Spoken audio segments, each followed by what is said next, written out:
let's go ahead. Let's move on to the division winner, the San Francisco 49ers. If you haven't already, go ahead and like and subscribe before we get into this. But let's break it down, because the San Francisco 49ers, in my opinion, are a bit of an enigma, right? So with all the injuries that they had, they were still 6th in offensive points scored. I want to say, they were 1st in points allowed. And they also, I think, they were top 5 in injuries all year. Mm-hmm. And to me, that's just a sign of elite coaching. I know they lost a defensive coordinator to the Houston Texans, who's now their head coach. And so I just think it's really interesting to watch this team kind of play, because they went through 3 quarterbacks. They were losing defensive players every single game, and they still had a top 6 offense, 1 defense. And it's like, what has to happen for this team to not be good? Yeah. Well, so the thing for me with that defense, I look at the thing that really stood out to me is, obviously you're going to have Nick Bosa, 18.5 sacks. It's really hard to compete against, just in general. But the thing that really stood out to me was their linebacking core. Yeah. Fred Warner, Dre Greenlaw, and then Azeez Al-Shaair. Yeah. All were top 18 in linebackers that qualified for PFF. Fred Warner was 2, Dre Greenlaw was 9th, and then Azeez Al-Shaair was 18th. So if you can have that middle core foundation, you have 3 top 20 linebackers in the NFL. Yeah, so that to me on why they're so good, and guys kept getting hurt, their secondary kept getting hurt, and if you can have that one, and I'm pretty sure Fred Warner was their captain, right? Like the captain of that defense. He's the best linebacker in the NFL. He's the best line. Oh yeah. Actually, I'm curious. I'm trying to remember now who was first in front of Fred Warner. I'm trying to remember.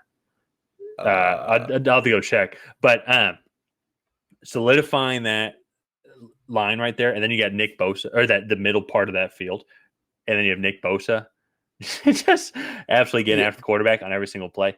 It doesn't really matter. I mean, you need to have good secondaries in general, but it makes up for any weaknesses. So if guys are getting hurt, if guys are doing that, or if guys aren't playing up to the level that they should, it is just so hard to score against those guys. And it's a damn shame that the NFC Championship played out the way that it did, with all of the concussions and just all the injuries with who was their backup quarterback? Obviously not Brock. I'm not talking about Brock. No. Josh shoot. What was his name? Was it Josh Johnson? Yeah, Josh Johnson. That's what it was. Yeah. And obviously we're not talking about Brock Purdy. Yeah. Because that is unfortunate. Josh Johnson. Yeah. Who's a free agent. I wonder if they'll sign him. But defensively, I'm very curious where they go to. Have they signed a new defensive coordinator yet? I don't think so. I haven't seen anything. I haven't seen anything either. A fair amount of important free agents. Jimmy Ward, the free safety. Azeez Shaair is one. Yeah. Samson Ebukam, another edge rusher for them, is a free agent. Emmanuel Mosley, another corner.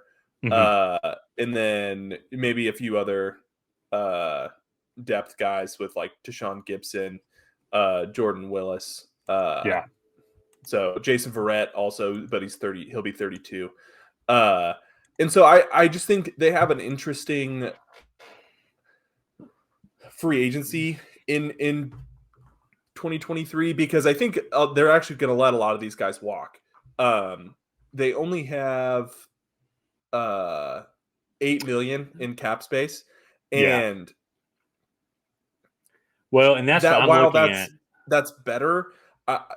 Re-signing a guy like Mike McGlinchey would basically take up all of that and then some. And that's where I think, because and that's a good point too. They also have 3 offensive linemen that are key offensive linemen that are also free agency as well. And I think that it'd almost be more important, in my opinion, to have the good offensive line and keep that strong offensive line So then, because that's what makes this team work. That's why you can have Brock Purdy go out and become the stud that he is, because you just have a rock of an offensive line in front of you. They're 7th overall. You had the best left tackle. Yeah, he is the best left tackle in the league, and Trent Williams right there protecting the blind side of your quarterback.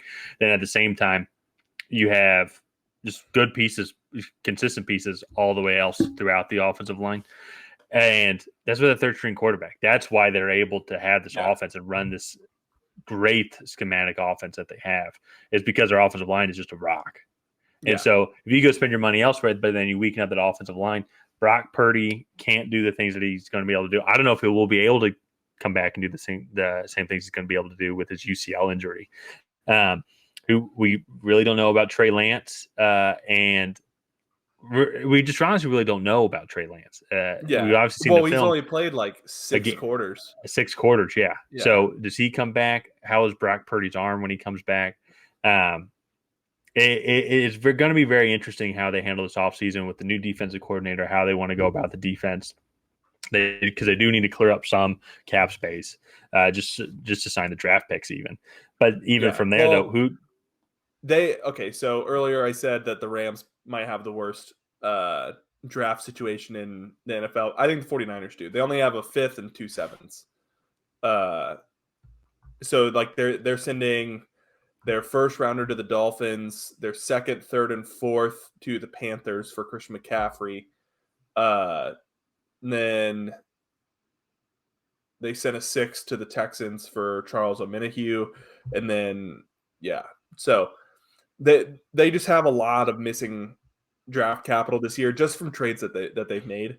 So at least what I'm seeing here on Tankathon, I think they're probably expecting some compensatory that maybe they haven't been updated yet. So they'll have some like late thirds or like some late fourths. It just kind of all depends on how that works. But even then, though, it's not elite draft capital that they can go and refill all these spots in free agency or in the draft. No, and so that hurts them a little bit, but I think they're in a really good situation, and they kind of proved this year that they can survive a lot of missing pieces. So I fully expect them to win the division again in 2023.